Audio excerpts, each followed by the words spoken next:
Welcome to Walkabout the Galaxy, the Quattro Quark astronomy podcast, where the science is universal, the opinions are personal, and the sponsors don't pay. Oh, boom!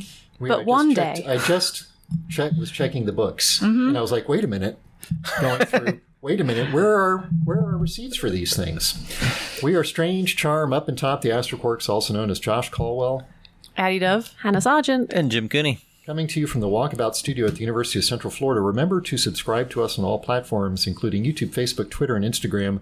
Coming soon on YouTube are hashtag shorts and a new music video. I'm trying to think if I can do a listener contest to guess the melody for the new Walkabout the Galaxy. Are you going to drop any clues? Music video. I got to come up with I clues. gotta come up with some clues. I can't just have it be random, pick a song out of all the songs that exist Yes. to be there. It's got to be Don't Talk About Bruno, right? That's the I know, that's right? the one that everybody sings That'll about be our right third now. video. That'll be the third video. I got to work on that one too. We don't talk about Pluto. We don't talk about... That's really good. That's not good. All right. TikTok. All right, You heard it here. You got it. There it is. Hannah's just earned her keep. Yay.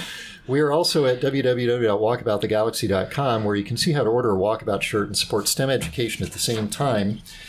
You can contact us anytime at wtg@ucf.edu, and definitely do contact us that way if you order a shirt, so we can get it to you as soon as possible. Our Stumper today, I think we've done something along this lines in the past, but not with Hannah, is fantasy science fictional. Fantastical Hannah's science favorite. fictional. Hannah's All my favorite things. All her favorite things. I was trying to figure out if I could throw frisbee golf in there somehow too. I don't play frisbee golf either. Did you know there used to be You a don't play. You play ultimate golf. Or Ultimate frisbee. Ultimate frisbee? Yeah. Ultimate golf would be fun though. I don't know what that would be. Well, I think that's why it would ultimate be golf fun. is frisbee golf. Disc golf. Disc golf. Yeah. There used to be a disc golf course on campus. Yeah. There's like parts of it still remaining. So you're an ultimate frisbee track and field. I like to run around. I couldn't wrap those in. So That's the only way I like to run around. so we'll come to you third, Hannah. Sounds great. If you could spend a year in the fictional universes of Star Trek, and you can choose your Star Trek era, Okay. This is too open for me. Star Wars, it's multiple choice. I know.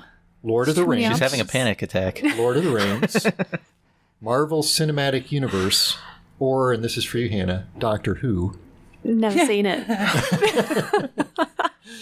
You're letting people down on so many fronts. Yeah. I would say generally we're not huge Whovians in We're this. not. In the Quarks are not huge Whovians. Interesting. Where and when would you go? Jim, we'll start with you. I think if you'd asked me 20 years ago, I was definitely going for like early era Star Trek, like Discovery, so because explore the universe fun. and Discovery. Yeah. isn't that the first when Enterprise? they first Enterprise? That's what I meant. That's what I meant. Discovery's That's what I the meant. one. Sorry. But you didn't ask me 20 years ago. I did not. You asked me today. I didn't know you 20 years ago, but it's getting close to the point where I've known you for 20 That's years. true. We have known each other for quite a while. But now I'm old, and so I'm going to go with I'm going to the Shire.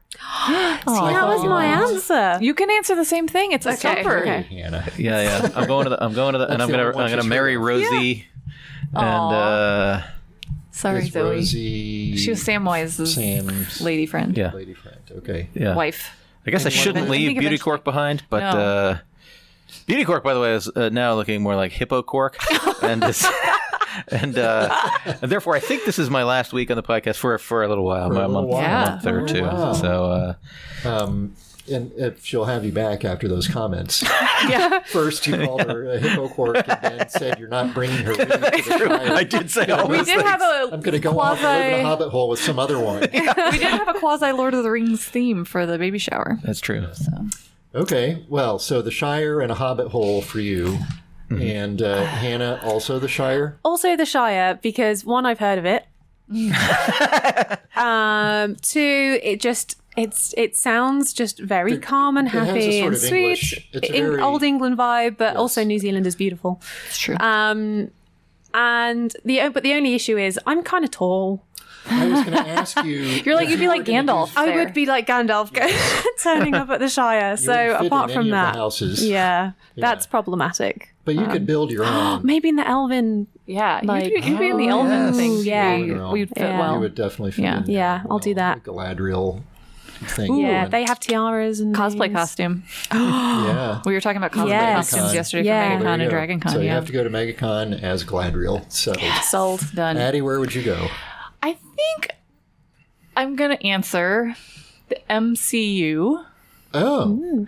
because there's cool technology, right? Yeah. And all these interesting things. And it's like multi-dimensional and multi-species. Like there's other planets and aliens and like, Yeah. I don't know. There are other planets, There's- aliens. in They're Star always Trek and Star attacking, Wars. unfortunately, though. And unpredictably. Yeah. My problem with the MCU is you're just going about your daily business, and then all of a sudden, like some wormhole opens in the atmosphere, Sure. and some horde of monsters comes pouring through. Sure. Something like that. Yeah. But Random- sort of Luckily, it's randomly. always you can always get it all figured out with just a fist fight, though, yeah. and then it's over. Just Hulk smash. I don't know. It looks Hulk like a smash. dangerous place to me. I'm definitely going Star Trek. Ooh. And then the question is whether it's original series era Yeah. or No. next gen era. The original series era is just. The special effects aren't good enough. It's just. I'd be walking around going, "Who decorated It's this very place? It looks very disappointing." fake." Yeah. I don't know. There's Yeah. pooey on you. That's what I have to say about that. He hopes you find a small hobbit hole to Yeah. live in. Yeah, yeah. Good luck in your Hobbit. Well, today we'll talk about the speed of sound on Mars, the moon for sail, and distant stars. Oh, it rhymes. That was good, yeah. But first, this episode of Walkabout the Galaxy is brought to you by the Index of Refraction. Neatly capturing both the phase velocity of light and the absorptive properties of material, the Index of Refraction is your one-stop shop for understanding the propagation of electromagnetic waves through a medium. If you need to check the speed of light through your material, just check the real part of the index. Let your imagination run wild with the imaginary part to see how much light is absorbed. Now available with special real values less than 1 and negative values to enable you to venture beyond the diffraction limit. The Index of Refraction. Let your fingers do the walking. That's the yellow pages. That is the yellow page. Actually. Oh, nice. Good job. Yeah. I'm old. I remember when you used to use the yellow pages. Yeah, once a year, thunk on the doorstep. Yeah. And And like it's- occasionally you still get a little version of it. And it's weird. been a while since Yeah. one of those has shown up. So there was a new Sheperd suborbital launch this week, just Yeah. a couple days ago. Yeah. And random tidbit, I've met 4 of the 6 people who went What? up on Really? that rocket. I Yeah. think I've only met one. Which one? Gary? Sharon. Oh, Sharon. Sharon Hagel. Oh, so I met Sharon and her husband. Oh, I did meet her husband. Never mind. Yes, I've met 2. And George Neild, former I've seen him at a deputy- conference, but I haven't met him. Deputy Administrator at the FAA, Yeah. and Gary Lai, who is one of the progenitors. That's not really the right word. He's, but whatever. he's an architect for One of New the Sheperd original and designers a lot the of blue whole- stuff. Yeah. He's like one of the first 3 employees of Blue Origin. Yeah, so in the very, very early, I was involved with Blue Yeah. a lot more Yay. in their very early days and met Gary back So then. it's- So So this happy to trip see was those this trip was folks. paid. These were paying Mostly people, paying or people. Yeah, so what Blue's been doing is mostly paying customers. Usually like 5 of the seats are paying customers, and then they do like a celebrity or like one of their people Yeah. as the 5th and or 6th seat. And that guy you were so it just was talking originally going to be Pete Davidson. from SNL. Right. But they slipped and I don't know why, but then they slipped the date and he was no longer able to do it. And then they put Gary on. Right. And everybody was really excited about that though. I think. Because it's so rare that engineers get to fly with their rockets. Yeah. yeah, that's pretty awesome. I think this is the first flight where they had all 6 seats filled with people. I think they only had 4 on the first 3. They had at least 5 on the last one. Did they? Yeah. Okay. Yeah. I think it was 6th. Maybe so. Yeah. Yeah. Yeah, it's so exciting. There's some moon news in the space news. It's always moon. Yes, this one. I don't know how I feel about it. So, for those who don't know, you can't actually own. It's illegal. It's illegal to own Apollo soils or rocks and things like that. Like illegal according to what government? The U.S. The U.S. government. Yeah. And basically, at some point in time, there was someone, Nancy Lee Carlson, and she purchased what was described as a flown zippered lunar sample return bag with lunar dust for like A flown zippered. lunar sample return bag with lunar dust for $995. which isn't a lot of money. It's not a lot. Considering Speak what for it is. yourself. But for what it is Right. and what happens next. And so she sent it in good faith to NASA to basically say, hey, can you tell me more about this? And NASA said, oh, you shouldn't have this, and took it. How did she get it again? Government forfeiture is- auction, Yeah, well... sort of. This is the first purchase that was made. I don't really know where it came from.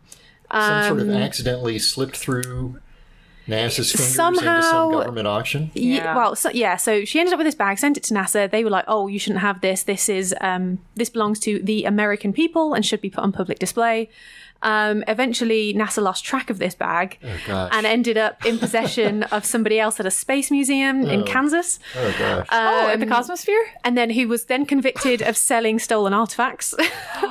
And then the bag I remember that. The bag was then compounded and put up for sale for restitution, where Coulson purchased it back, Oh, wow. The first the first person.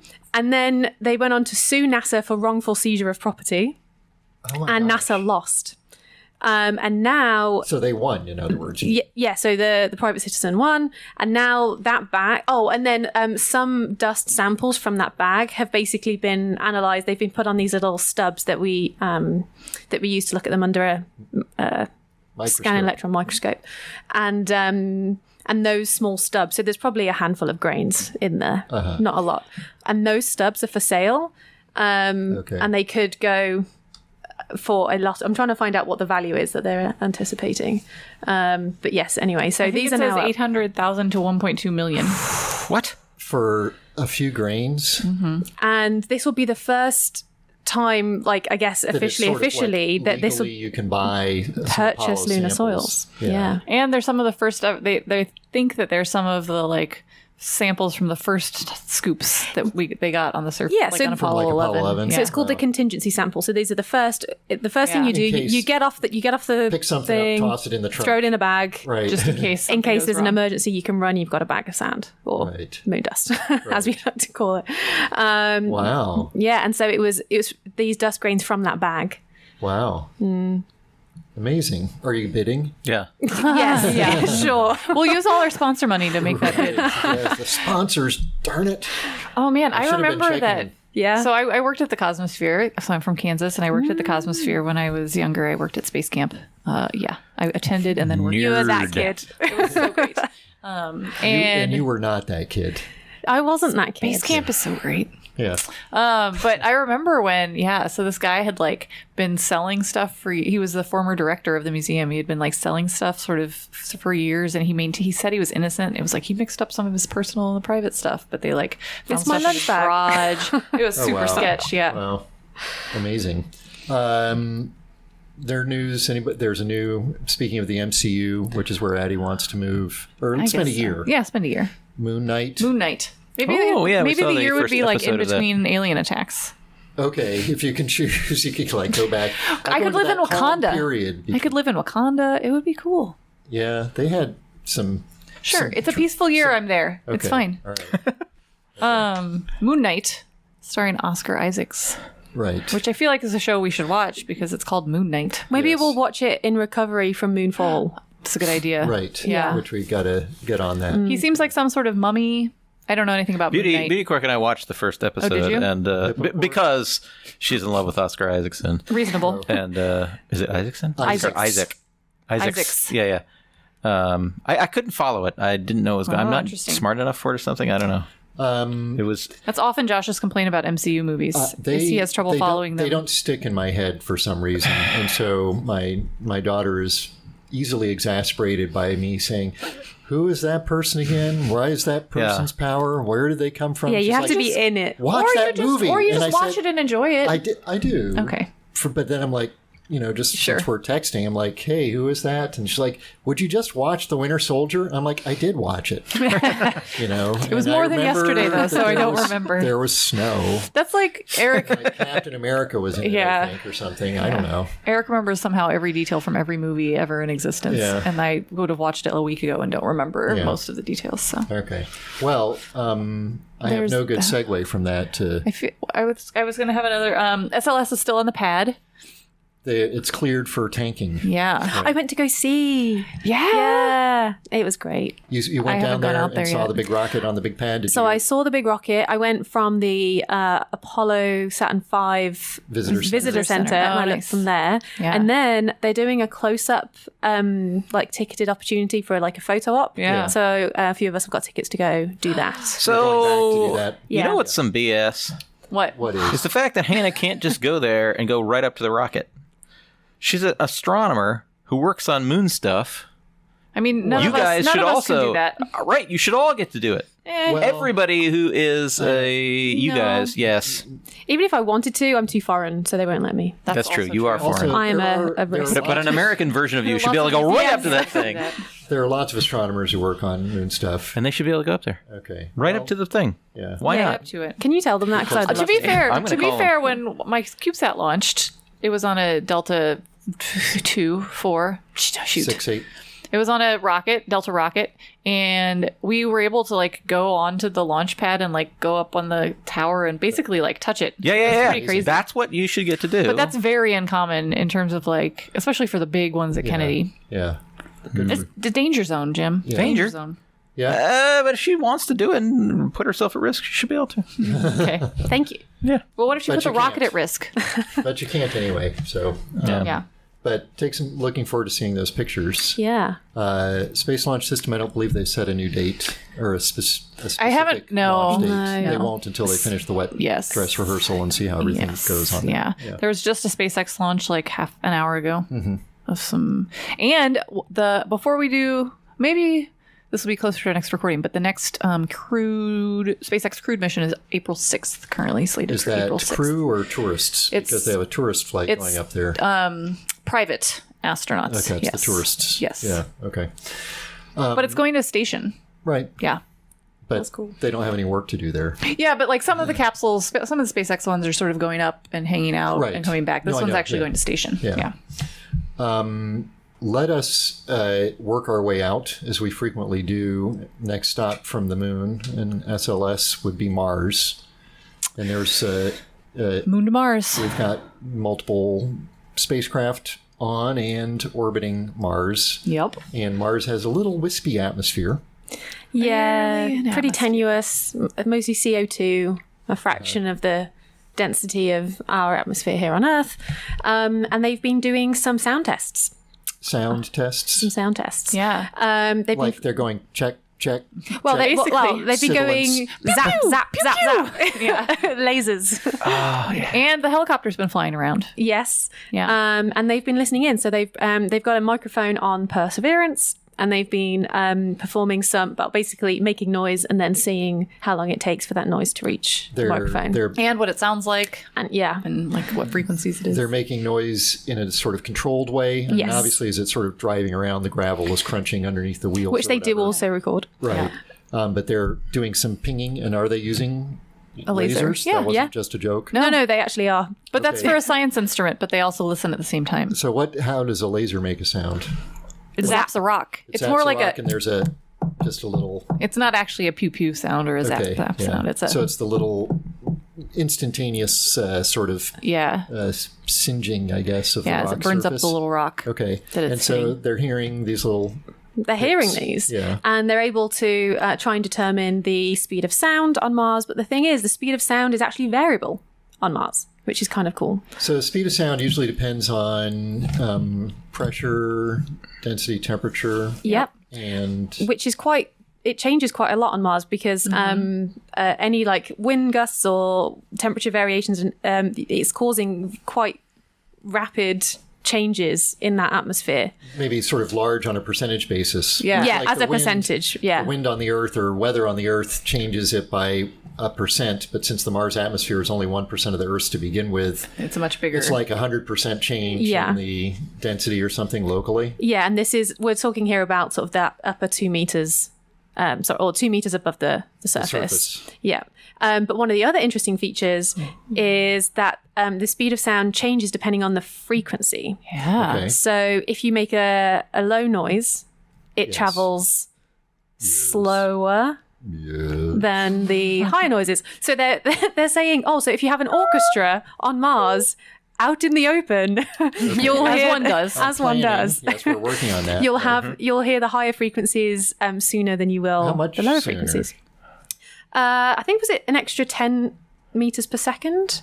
I think there's a difference of 10 meters per second. But also that the high frequencies are strongly attenuated with distance. So if you're further away, you won't be able to hear it as well. Only the lower ones. At The a high frequencies. Oh, You'd only be able to hear the lower. yeah, you'll only be able to hear Yeah. those lower frequencies. And 10 meters per second. And what is the sound speed on Mars? it's like 240-ish. And so on Earth, for comparison, is about 340. Okay.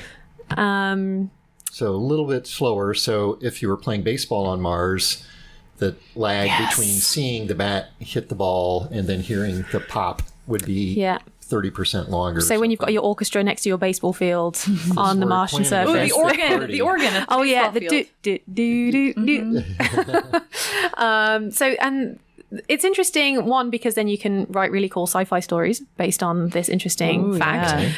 But just in general, using the microphone, they're able to use it to better understand the very localized temperature weather effects quickly and more Really- easily than Interesting. And like really small sensors. scale features, Yeah. like on the order of like centimeters. As So it's opposed sort to of like meters. Daredevil, Yeah. to bring it back to the MCU. Oh, sure. You're using do you know who Daredevil I is? do Hannah? know, and because he listens to things and Right, he he can, makes a like a bat. three-dimensional map of everything based on the sound pattern. Maybe there's some other stuff going on, but Yeah. that's part of it. In some versions, at least, he would sort of tap a cane, and then those echoes would come back and tell him where everything is. So we could, on Mars, laser tap and figure out what's the atmospheric conditions based on how quickly we hear the zap come back. Yeah. Yeah. Cool. So we need to do that, the symphony, and the baseball game. Yep, that's it. I thought one of the things that when I was reading a couple of the articles, it was just like they were commenting on how there's been microphones in the past that haven't really succeeded in hearing things, and just that like Mars is super quiet. Like it's been really hard to hear stuff, and like I think about when you go camping or when you're like out for a hike in the woods or something, right? And like how quiet it is compared to just like your everyday, all the noise in a building, and even if you're outside, like all the life, like how quiet it can be. And then if you go to a planet where there's no life, there's no Traffic. there's no traffic, there's no strong other winds things, or yeah, there's oceans. no like oceans or strong winds, just like how weirdly quiet it's going to be. Yeah. Yeah. Have you ever seen those? And like you can think about that on the moon, and it's really obvious to think, oh, it's going to be really quiet. Yeah. But like on Mars, you think Right. like there's winds and but it's going to be quiet. Yeah. Because you ever hear those stories about when they not put people in a room like with Isolation. super like sound dampening, Yeah. and they lose all sense of time and they go crazy. The only thing they can hear is their own heartbeat, and they think they've been there for ages, and they've been like 5 minutes. Yeah.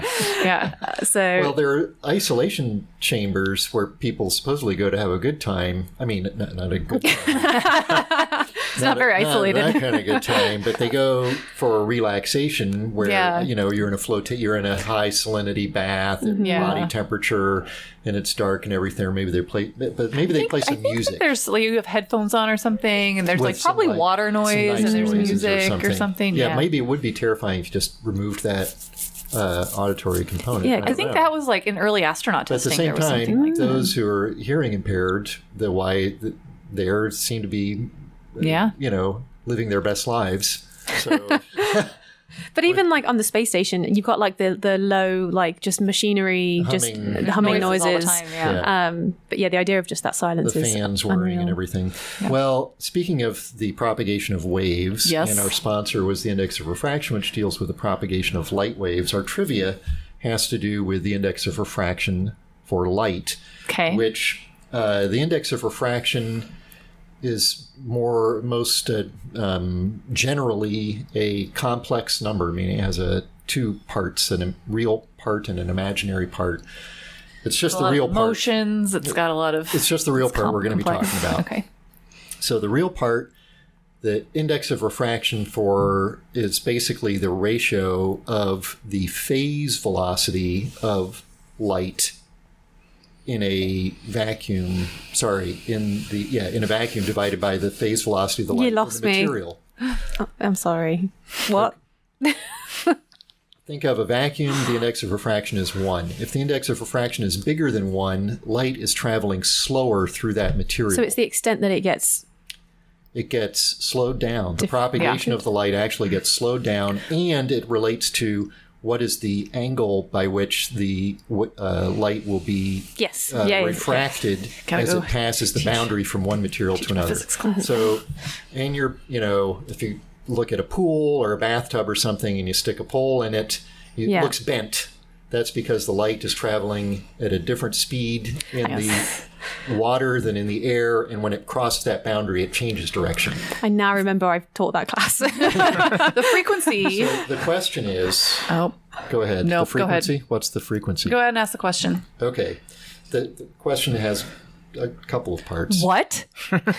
Calciprese. The first part is there are some things called metamaterials, and I'm not entirely sure I even understand what metamaterials are, but it's basically structures that, think of it sort of like fabric, but although typically with metal structures embedded in it on a very sort of not atomic scale, but small scale, microns, tens of microns or something like that, in some pattern so that those structures interact with light passing through them. So it's not like a material like water or, diamonds or something like that.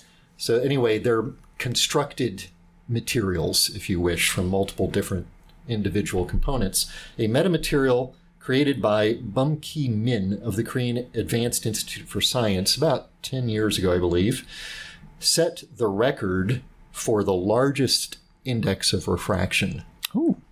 What is that record? In other words, how much slower did light propagate through that? And this ties into your story, Hannah, about the speed of sound on Mars being wavelength or frequency dependent. It is in these things as well. So the metamaterial in this case was sort of built for terahertz radiation, which is in the infrared. So a particular color, like other light wouldn't be going at that. So the index of refraction is also wavelength dependent or color dependent, if you want to think of it that way. The second part of the question would be, just among normal materials, non-metamaterials, which of the following has the highest index of refraction? I'm going to give you a choice. I'm not saying that one of these is the highest of all, just of these, which is the highest? Diamonds, moissanite, which is a silicon carbide crystal, sodium chloride, which we're familiar with from our French fries, cubic zirconia, or sapphire. Mm-hmm. Okay, which of those has the highest index of refraction? And there's some extra little colorful index of refraction tidbits when I give you your when you give me your answers, and I tell you how wrong you are. Oh my gosh, we're gonna be so wrong. We have better chances these days because there's three of us. At least one of us will get it right. There's a better. Just can't even imagine like how it would manifest, like what we would see if it was had. How what would what? If the like index, how it changes. Yeah, what would we? How could we notice it? How would we notice a color-dependent index of refraction? Yes. Oh, you would see it would like a rainbow, basically. Like a prism. Okay. But So you would see the colors. You would see images of the thing you're looking at different locations in different colors. Yeah. Let us follow a light beam out to a distant star. A very, very distant star. We're talking like thousands of miles. Like so far, yeah. So far. so far. Many units away. 6 units. 6 units. It is 6 units in some arbitrary units. Yeah, this was a fun thing that the Hubble Space Telescope recently, or the Hubble Institute recently published about the most distant star that we've ever been able to see. The trouble is, when stars get far away, it's hard to see individual stars, right? So we see right. Well, yeah. So I mean, when we're looking very far away at distant galaxies, we're seeing like the total integrated light from the whole galaxy, but you're not resolving individual stars within the galaxy. We can do that obviously in the Milky Way, and we can do that reasonably well in nearby galaxies like the Magellanic Clouds or Andromeda and things like this. But the further away a galaxy gets, the less likely you are to be able to see an individual star in it, which is a bummer, right? Because seeing individual bright stars is useful for finding the distances to those galaxies. So it's sort of a two-pronged problem. One is the brightness of the star, and the other is resolving it, separating its light out from all the other light that might be along that line of sight. Right. And so all that's very challenging for distant stars, but it would be awesome if you could do it. Sure. So we got very, very lucky, and we get lucky sometimes when very distant galaxies lie behind other clusters of galaxies, and you end up with gravitational lensing. Oh, Yes. yeah. We love gravitational lensing. I do love gravitational lensing. I know that you do. You're a fan of general relativity and warping space, and gravitational lensing is great. And one thing that it can do for you is it can magnify images from these, Like a lens. just like a lens can do, just like a magnifying glass. That's precisely what it does. And That's amazing. and so in this particular case, this galaxy in particular, the part of this galaxy with this particular star, which they've named Arendelle. It's very Lord of the Rings. It sounds Yeah. it sounds like That's where what I'm going. your elf name should be. Yeah. So It's Old as- English. As that star, I want to see the cosplay. Okay, Costume of the as distant the star. most distant star in the universe. I like Yeah. it. But what's cool, of course, we see all kinds of stories about, the biggest, the farthest, the smallest, the whatever. Yeah. And sometimes we think that's cool, and sometimes they're like, just whatever. It's just, Right. but this one beat the old record by such an enormous margin that I think it's So what is the new record and what the was new record. So the way we measure this is kind of like how close to the Big Bang Right. we're seeing the light come from, and this is a star that we're seeing as it was only 900 million years after the birth of the universe. So Wow. Okay. that's on the a order long of time 12 billion light years away, which You is can't go much further. you than can't that. go much further than that. And what was the other record? The other record was considerably shorter than that, something like It was like 4 billion years Yeah. after the beginning of the Big Bang. So this is going Wow. more than 3 billion years beyond that. earlier in the universe. I mean, that's getting to the very early days of galaxies. It is. The galaxy is only formed, a few hundred million years after the Big Bang. So this is this is very early in the universe. So it's not only there are probably some stars, maybe even in the Milky Way, that formed at that same time as that one did. Absolutely. But we're seeing them after they've been around for 12 billion years. Right. Yeah. We're seeing Right. this one after it had been around for maybe a few hundred million or something at most. Right. Now, I mean, It look like well, it's it's big. So the thing is, of course, if you're going to see an individual star, not only do you have to have some freakishly awesome alignment of the lens and the magnifying thing, Yeah. because we see this, we use gravitational lensing all the time, and usually you're still not going to be able to resolve a thing like an individual star, but it's just like happening to live in just the right spot in that galaxy to be lensed tremendously, and it's going to have to be a really big star to begin with. So we think this is a star on the order of 50 times the mass of our sun. Oh, so that's pretty interesting because a star that's that massive doesn't live very long. Right. So any star that's 50 times the mass of the sun in our galaxy has blown up. That was It was born formed- early on, right? Yeah. That formed at that time is long since exploded. Right. So this is an OG star. Well, not quite, Not, right? yeah, So it's not a population what is- 3. at first you Original. gangster. Okay. Oh, I knew what it meant. Like Conceptually. yeah, I Okay. knew it meant original, but I wasn't sure what It also means actually meant. in brewing it means original gravity, which is the difference. Really? Yeah. Okay, refers because you have to be to careful how because fiery it it is. might be an O star, which is a spectral Or a G star. classification. yeah. Or a G. It would be a G star if it's I 50 know. times the mass. But it could be an OG star. I don't think so.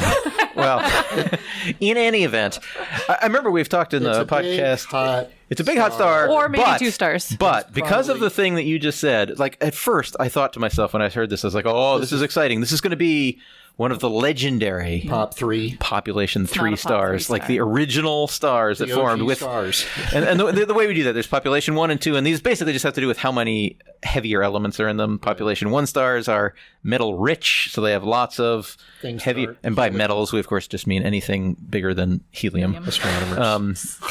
But so So they're metal rich, and the population 2 stars are metal poor, but still have some metal in them. Right, and this is another and the theoretical backwards aspect. Of it is. I know. It should What go the other happens in way. the next generation of stars? Their population- population 0? Yeah. Population negative one. Before Astronomy. population I need 1. Well, It's like in magnitudes. A magnitude 1 star Yeah. is brighter than a magnitude. Sorry, that's right. Yeah, magnitude 1 is brighter than magnitude 2. Right. And but those are logarithmic at least. I don't know. Is before population 1, and Population 3 would be kind of the original stars. The first stars that formed the universe would have 0 metals in them, right? Because the early universe only had hydrogen and helium. But smattering of this is unlikely to be one of the original stars because of what you just said, because it burns out so quickly. they burn out so quick. I mean, stars of 50 solar masses will burn out in the order of millions of years or less. And so it's unlikely to have been born with its galaxy, which was probably born a few 100 million years before because we're that. looking, this is 900 million years post Big Bang. Stars were forming, what, 100 A few hundred million years, yeah. or something. So this is probably hundreds of millions of years after star formation started in whatever galaxy it happens to be in. Right. It doesn't necessarily mean that it's not pop 3. Right. It doesn't necessarily. It's just not likely. And we'll get a little bit better. So the idea is that James Webb, I mean, the light is going to be brightest here in JWIST. It's going to be brightest in infrared because it's so far away. The wavelength of light is spread out. So JWIST will be better at seeing this than Hubble is. And so it's going to be one of these targets that JWIST. Now, I don't know. I mean, they give time on things like the James Webb Space Telescope way in advance. But I think these things that get a lot of news press, they'll find time. They already have time. Did they say that did in they the go paper. through the normal? I know, but They went through the normal process. Through the normal process? Okay, well that's great. Maybe it's just taking long for this story to come out. Right. Okay, so that's great. So they're going to get to look at it, and then they can do some spectroscopy with it and actually maybe get an idea of how many.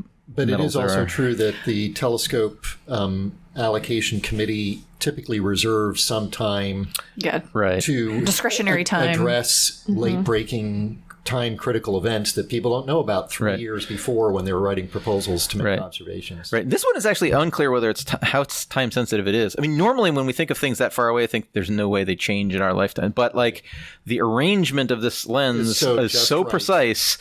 I think that we've seen it for the last 3.5 years, but it's possible that it could. Right. You're you could lose the window if you don't You're looking jump at on something 12 billion light years away, and there's some cluster of galaxies where, I don't know, somewhere halfway-ish between us and them. Yeah. Years, you're just like, could you just shift the cluster just to just a little bit, 100 million light years to the right, a little bit there? Yeah. I love how as you say, that whole arrangement is just so perfect for seeing this star that is so short-lived relatively, and it just, It brings to it reinforces first how crazy big the universe is and how much stuff there is in it that things that require happen to see this. Very, very lucky circumstances. This but they might do be the happen. only opportunity to see something like this. I think they point out that they've seen it across a number of across observations for a number of years. Right. So for something like the last 3 or 4 years. So it's not observations. So it's not. Some of these little micro-lensing events happen very quickly. So in a few seconds you've lost it. But this is, it's not gonna, not that short. But it could be in a few years that you've lost that alignment. It's not as good. Right. So go ahead. I have a postscript thing to put on this. Well, I have a related to the trivia follow-up question. So is gravitational lensing, so it's like a lens, but it's not using the refractive index of a material. Gravitational lensing, is it wavelength dependent? Wavelength of light dependent? Yes. No. Wavelength of gravity wave dependent. So I mean, no. Okay. Sound wavelength. Gravitational waves do have some of the same weird, fun properties that light waves do. When gravity waves are that kind of thing. But all light will travel through space the same way, empty space the same way. And so if it's the space itself that's bent, the wavelength of light, it doesn't matter. Okay.